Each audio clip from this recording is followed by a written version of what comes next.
For 10 years, I was invisible in my own marriage. My husband spoke to me like I was hired help, not his wife. He snapped his fingers when he wanted coffee. He left messes for me to clean. He forgot my birthday every single year. I was nothing to him, just a servant with a ring. Then, one Sunday morning, he collapsed at the breakfast table. His face went gray, his body hit the floor, and when the paramedics arrived and asked me questions about his medical history, I told them something that made sure he would never treat anyone like dirt again. I met Derek when I was 22 years old. He was charming, confident, the kind of man who walked into a room and owned it instantly. My friends were impressed. My mother was thrilled. I thought I had won the lottery. The first year was good. Not perfect, but good enough. He opened doors for me, remembered little details, made me feel special. We married in a small ceremony, surrounded by people who told us we were perfect together. Then something shifted. It started small, a forgotten anniversary, a dismissive comment about my job, the way he stopped saying please and thank you, stopped acknowledging the little things I did to make our home comfortable. By year 3, I was doing everything: cooking, cleaning, laundry, groceries, scheduling his appointments, packing his lunches. He worked, came home, sat on the couch, and expected the world to revolve around him. If I said something, he laughed it off. "You're so dramatic. It's not that deep. I work hard. The least you can do is handle things at home." By year 5, I stopped saying anything. What was the point? He didn't hear me, didn't see me, didn't care. Year 7 was the worst. My mother got sick. I needed to travel to be with her, needed time off work, needed support. He gave me nothing. Not a single day off from cooking his meals, not a single offer to help with anything. When I asked if he could handle dinner for 1 week, he looked at me like I'd asked him to build a house with his bare hands. "I don't know how to cook," he said. "That's your thing." My mother died on a Tuesday. I came home from the funeral to find dishes in the sink, laundry unfolded, and him on the couch watching football. He didn't ask how I was, didn't offer a hug, just said, "What's for dinner?" Something inside me broke that night. Not loudly, not dramatically, just a quiet snap, like a thread finally giving way. I stopped hoping things would change. I stopped waiting for him to become the man I thought I married. I accepted that this was my life, a servant with a ring, invisible in my own home. Year 10, I stopped caring about him entirely. I went through the motions, cooked his meals, cleaned his messes, kept the house running, but inside I was gone. I had built a wall so high he couldn't reach me, even if he tried. He never tried. Then came Sunday. It was a morning like any other. I made coffee, scrambled eggs, toast, set his plate in front of him like I had done 10,000 times before. He grunted something that might have been thanks and started eating. I sat across from him with my own plate, reading something on my phone, not expecting conversation. We hadn't talked in years. Not really, just surface-level exchanges about schedules and chores and what needed to be done. Halfway through his eggs, he stopped chewing. I looked up. His face was strange, pale, then grayer than pale. His hand went to his chest. His eyes went wide. "He's not breathing," he whispered. Then he slid off his chair and hit the floor. I sat there for a moment, just watching him, watching the man who had ignored me for a decade, who had treated me like furniture, who had forgotten my mother's funeral, lying on the kitchen floor, gasping for air. A part of me wanted to let him lie there, a dark, ugly part that had grown over 10 years of neglect. But I couldn't. I wasn't him, so I grabbed the phone and dialed 911. "He's not breathing," I told the operator. "I don't know what happened. Please hurry." They walked me through CPR. I pushed on his chest, counting the compressions, feeling his ribs crack under my hands. It was surreal, like a movie I was watching from somewhere outside my body. The paramedics arrived in what felt like seconds. They pushed me aside, took over, hooked him up to machines, asked questions I couldn't answer. How long was he down? What were his symptoms? Does he have any medical conditions? I shook my head. I don't know. He never told me anything. One of the paramedics, a young woman with kind eyes, looked at me strangely. "You're his wife?" "Yes." "And you don't know his medical history?" I wanted to laugh, wanted to scream, wanted to tell her that he had spent 10 years making sure I knew nothing about him, because knowing nothing meant I couldn't ask for anything, couldn't expect anything, couldn't be anything more than the servant who kept his life running. Instead, I just shook my head again. They loaded him into the ambulance. One of them turned to me. "Are you coming?" I looked at the ambulance, looked at my kitchen where his half-eaten eggs sat on the table, looked at the spot on the floor where he had fallen. "Yes," I said, "I'll be right behind you." But as I grabbed my keys, I noticed something on the kitchen counter. His phone. He must have dropped it when he collapsed. The screen was lit up with a text message.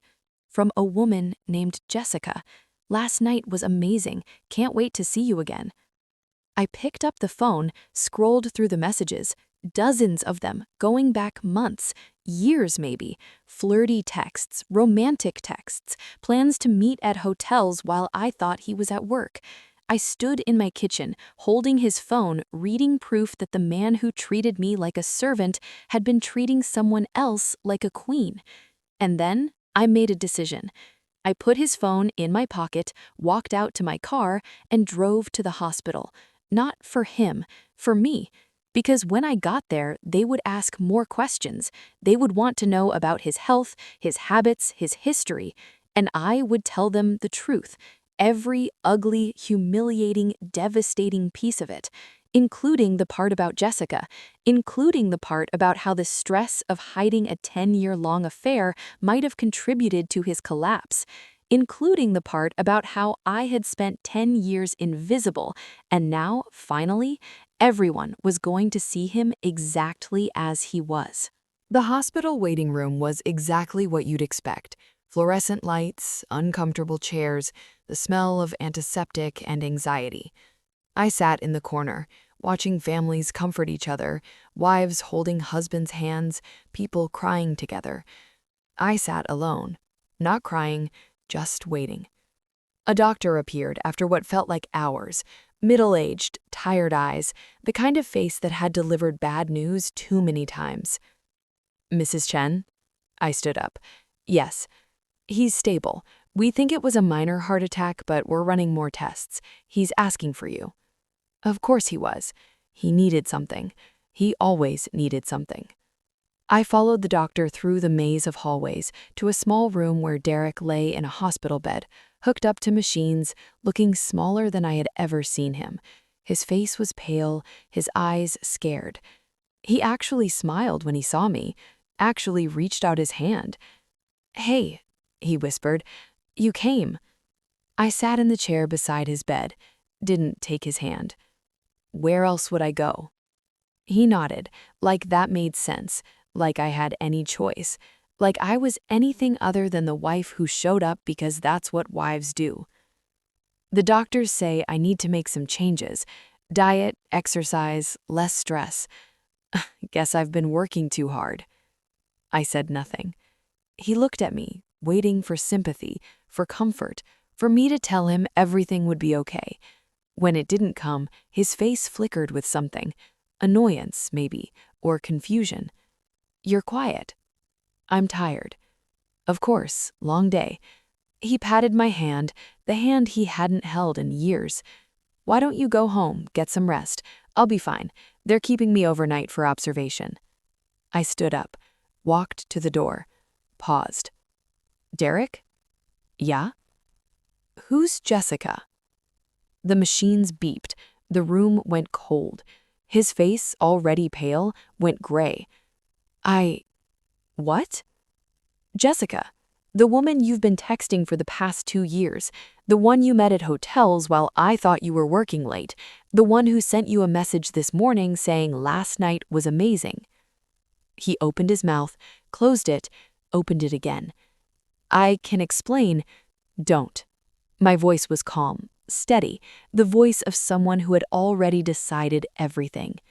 "Don't insult me with explanations now. You had 10 years to explain. You chose silence. Now I'm choosing it too. I walked out.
I didn't go home. I sat in my car in the hospital parking lot, staring at the building, thinking about everything. The years of silence, the years of service, the years of being invisible. And then I made some calls. The first call was to a divorce lawyer. I had her number saved for 3 years, ever since the night I almost left. I never used it, until now. "Mrs. Chen," she said when she answered, "I've been waiting for this call." The second call was to his office. I told them Derek would be out for a while, recovering. They asked how long. I said I didn't know. They asked if everything was okay at home. I said no. The third call was to his mother. She lived 3 states away, called once a year on Christmas, and had never once asked how I was doing. I told her her son was in the hospital. She asked what happened. I told her to ask him. Then I hung up. The fourth call was to Jessica. I found her number in his phone, still saved under a fake contact name. I dialed and waited. "Hello? Jessica?" A pause. "Yes? Who's this?" "I'm Derek's wife." Silence. Long and heavy. "I think we need to talk." We met at a coffee shop halfway between the hospital and nowhere. She was younger than I expected. Pretty, in an obvious way. Nervous, shifting in her seat, unable to meet my eyes. "Look," she started, "I didn't know he was married. Not at first.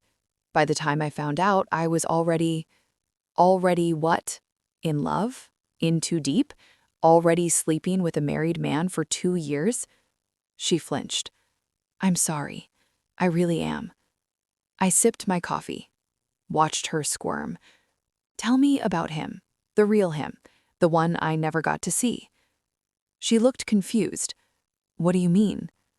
"I mean, what did he talk about? What did he say about me? What kind of man was he when he wasn't at home ignoring his wife?" She hesitated. Then, slowly, she started talking. He was charming with her, romantic. Bought her flowers, remembered her birthday, took her to nice restaurants. He talked about leaving me, about how unhappy he was, about how I didn't understand him. I listened to all of it, without reacting. The affair wasn't the worst part. The worst part was hearing that he was capable of being the man I thought I married. He just chose not to be. With me. When she finished, I set down my coffee. "Thank you for being honest. I'm not angry at you. You didn't make vows to me. He did." She nodded, tears in her eyes. "What are you going to do?" I stood up. "I'm going to do what I should have done years ago. I'm going to choose myself." The next morning, I went back to the hospital. Derek was sitting up in bed, looking better. Color returned to his cheeks. He smiled when he saw me, relief flooding his face. "You came back. I was worried." "I met with Jessica yesterday." The smile vanished. "We had a long talk. She told me everything. The flowers, the dinners, the promises to leave me, the 2 years of lies. He started to speak, but I held up my hand. I'm not here to fight. I'm not here to cry. I'm here to tell you how this is going to work. I pulled a folder from my bag and set it on his bedside table. That's divorce paperwork. My lawyer drafted it last night. You'll sign it before you leave the hospital. His face went white. You can't be serious. I just had a heart attack. I'm in the hospital. And I just spent 10 years being invisible in my own marriage. We all have our problems. I walked to the door. The house will be sold. Half the proceeds go to me. The retirement accounts, split evenly. No arguments, no fights, no court battles. You sign and I walk away. You don't sign and I tell everyone, your family, your friends, your coworkers, about Jessica, about the years of neglect, about the man you really are. He stared at me, mouth open. I'll leave the folder. You have 24 hours to decide. I walked out, and this time, I didn't look back. 24 hours later, my phone pinged with a text from Derek. I signed. Come get the papers.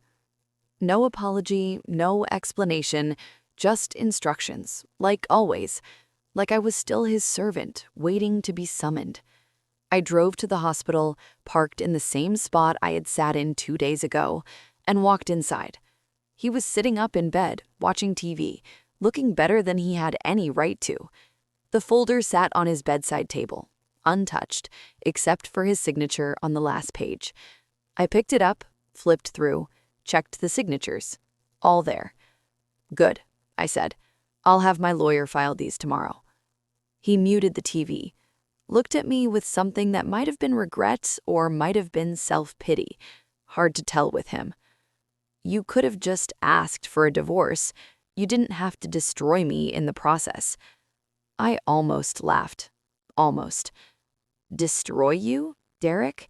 I spent 10 years cooking your meals, cleaning your messes, keeping your life running while you ignored me. I asked for nothing. I expected nothing. And you still managed to disappoint me. He had the decency to look away. The affair, I continued, was the final proof that you were capable of being a good partner. You just didn't want to be one with me. That's not true. Then what is true? Tell me, explain to me why she got flowers and dates and sweet texts, while I got silence and dirty dishes and forgotten birthdays. He opened his mouth, closed it. Nothing came out. That's what I thought. I tucked the folder under my arm. The house will be listed next week. You have 30 days to find somewhere else to live. I'll be staying with a friend until you're out. You're kicking me out of my own house? Our house. And yes, consider it a small taste of what it feels like to be displaced. I walked to the door, then turned back one last time. One more thing. Jessica knows everything now. About me, about our marriage, about the lies you told her. She's not interested in being your consolation prize. You're alone. Really, truly alone. I hope it was worth it. The divorce was finalized 6 months later. 6 months of paperwork and negotiations and moments where I wanted to give up, but I didn't. For the first time in my life, I fought for something that mattered. I fought for me. The house sold for more than expected. My half was enough for a down payment on a small condo in a neighborhood I actually liked. I painted the walls Derek would have hated. I bought furniture that was just for me. I cooked meals I actually wanted to eat. I started therapy, real therapy, with a woman who specialized in helping people rebuild after toxic relationships. She told me I had spent so long being invisible that I forgot what it felt like to be seen. She was right. Slowly, painfully, I started to remember. I reconnected with friends I had lost touch with. I took a painting class, something I had always wanted to try. I traveled alone for the first time in my life, just a weekend trip to the coast, and I sat on the beach watching the waves and realized I wasn't sad anymore. I was free. A year later, I got a call from an unknown number. I almost didn't answer, but something made me pick up. Hello? It's Jessica. I sat down. Jessica, hi. I know we didn't exactly part on great terms, but I wanted to tell you something. I think you deserve to know. I waited. He called me, Derek, a few months ago, said he was divorced, said he'd changed, said he wanted to try again for real. She paused. I almost believed him. But then I remembered what you told me about the years of neglect, the way he treated you, and I realized that if he could do that to someone he married, someone who gave him everything, he could do it to me too. I didn't say anything, just listened. I told him no, told him to get help, told him to figure out why he spent 10 years making the person who loved him most feel invisible. Another pause. I thought you should know that someone finally held him accountable, even if it wasn't you. Tears pricked my eyes. Unexpected, unwanted, but there. Thank you, I whispered. That means more than you know. Take care of yourself, she said. You deserve it. She hung up.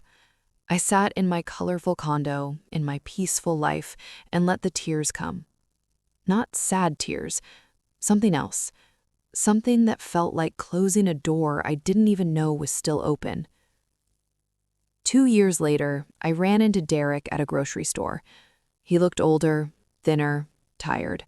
A woman stood beside him. Someone new, someone who looked at him the way I used to, with hope. Our eyes met across the produce section. For a moment, neither of us moved. Then he looked away, grabbed his girlfriend's hand, pulled her toward the checkout. I watched them go, watched him walk out of my life for the last time, and I felt nothing. No anger, no sadness, no regret, just the quiet satisfaction of knowing that I had, finally, after all those years, chosen myself. I picked up an avocado, dropped it in my basket, and moved on with my day.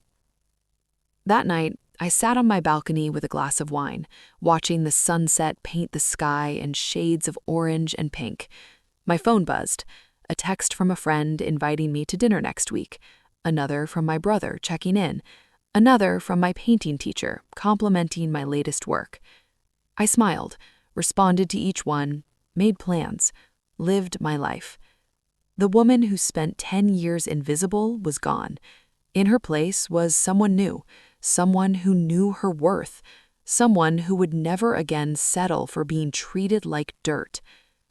And somewhere out there, Derek was living with the consequences of his choices, alone, probably, or with someone new who would eventually figure out who he really was.